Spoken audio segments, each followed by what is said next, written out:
Alex, why don't you read this one here? Sure thing, Isaac says. As a reminder... Wait. Okay, yes, there it is. Sorry, there's a separate point. No. I wanted to read this as well because I keep forgetting, and then I thought other people... Okay, so this is a PSA from Isaac here to start. As a reminder, you will start paying for, I assume, Stadia Pro... on February 20th, 2020. So, I keep forgetting to cancel mine, and I've heard it's actually not super easy to cancel. Oh, that's weird. Yeah, that's right. You need a toddler. I got to go sneak in and get that lockpicking skill. A toddler? Yeah. It's like sacrificial. Oh, no. No, you're not sacrificing. No. Well, I mean, these could become the go. All right, never mind. Just started the emails. All right. Sorry. Well, we're off on a great foot here. The toddler needs to have no sacrificial rights. It's okay, buddy. We can get you out of this. Between this and the Trojans. Come on. Come on. Just keep going, Alex. Anyway. Don't make eye contact. So with that PSA out of the way, Jeff Gerstmann talked about how Alex worked for Bleemcast. Can Alex recount that tale of Sony confronting the folks at Bleemcast at E3? So I want to clarify one thing here. Worked for Bleemcast. You're doing air quotes. Is the most loose interpretation of that you could possibly make. Well, first of all, what is Bleem? What is Bleemcast? What are we talking about? Bleem was, in the late 90s, two guys' idea. Blee and Eam. One of them was a guy named David Herbolsheimer, who was the one that I kind of got roped into, and there was another guy who was like the tech dude. But Bleem was, for all intents and purposes, a PlayStation emulator you could buy. Yes. And you put the disc in, and it would play the disc, right? Yeah. And so it would make it so that you could play PlayStation games pretty much on commercial PC hardware. As you can imagine, Sony did not really like this very much. It was...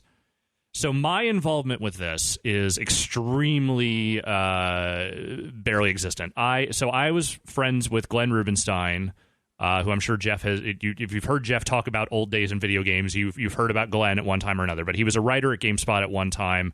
At the time that this was happening, he was between jobs. He was doing some freelance stuff, and he had somehow gotten roped in to doing some work with David Herbolsheimer and the other guy for this Bleem stuff. And what that amounted to was he was going to go down to E3 and he was going to help them launch this stuff at E3 in 1999. Okay. Which I think was my first E3. I'm going to say was my first E3. We'll just say that was my first E3. It was either 98 or 99. I don't remember which. And no, it was my first. So I was not doing anything at that point, myself and another friend of ours. And so Glenn roped us into going down to LA with him with the promise that we would get free E3 badges. And we could stay at this beach house that belonged to Glenn's mother's boss, which somehow is... I do not ask me how that came to be. I don't know. Different story, and I have no idea. So I said yes. So myself, this other friend, and Glenn, we met up with David at his very expensive-looking house somewhere in Hollywood or wherever in L.A., and what we ended up doing was helping them with E3 booth stuff. Okay. Like I worked the Bleem booth. I was there to work the Bleem booth, and by that I mean I was there to help set it up, all the parts that were not required to be set up by Teamsters. And then I spent a grand total of 1 hour at the booth, and then I just kind of disappeared. Okay. I was never officially employed by them. I don't even know if I don't remember if I actually got money for it. I think it was literally like I got a free E3 badge, and that was it. So can you, you might not have been there in person, but can you recount the tale of yes. Sony confronting the Bleem folks? So very soon after E3 opened, Sony's lawyers showed up in Kensha Hall, which is where the Bleem booth was. Of course. Yeah, where else would it be? Yeah.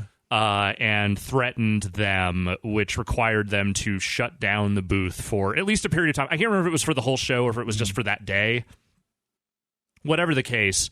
what ended up happening eventually was that Sony sued the shit out of them. And while they won the case, it did not matter because they had spent so much money fighting it that the company just could not survive.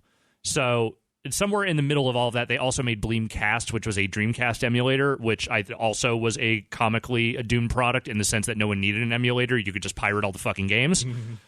But Bleem, like I tried it, it worked. Like I had a Bleem setup, and I was able to play PlayStation games on some PC hardware. So it was like conceptually it worked. It was the thing they said it was. It just never really got to get going on account of all the companies saying, "Nah, you can't do that." It's kind of amazing that I'm kind of just reading over some of the details of this victory in court for Bleem. Apparently, Sony lost. This Wikipedia article says Sony lost on all counts, including Bleem's use of screenshots of PlayStation games on its packaging. Yeah. The court noted that Bleem's use of copyrighted screenshots was considered fair use and should be allowed to continue. That's the thing. Like I mean, there's plenty of arguments about whether any kind of like showings of video games or any of that kind of stuff is technically copyrighted material or not, but I guess in this case they were like, no, it's just a screenshot, you can't copyright that. I guess so. It is interesting. I don't know that case would have held up to too much more scrutiny than it got until they basically said we're out of money. Yeah, the point was they ran out of money before they ever got there. Interesting. A little bit of history from Alex Navarro involved in history. Took on Big Sony. Alex Navarro took on Sony by himself. And by that I mean I spent an hour at the booth and I spent the rest of the time wandering E3 playing video games, despite the fact that I had no actual reason to be there. Possibly even Sony games. You were just holding like a broken bottle when the Sony lawyer showed up. Yeah, I can't remember if that was the year that friend won the Michael Buffer sound-alike contest or not. It was either that year or the year after. I don't remember which. No, I think it was that year. Okay. Because that was the Ready to Rumble booth, and that would have been 99, I think. Eat your heart out, E3. Yeah.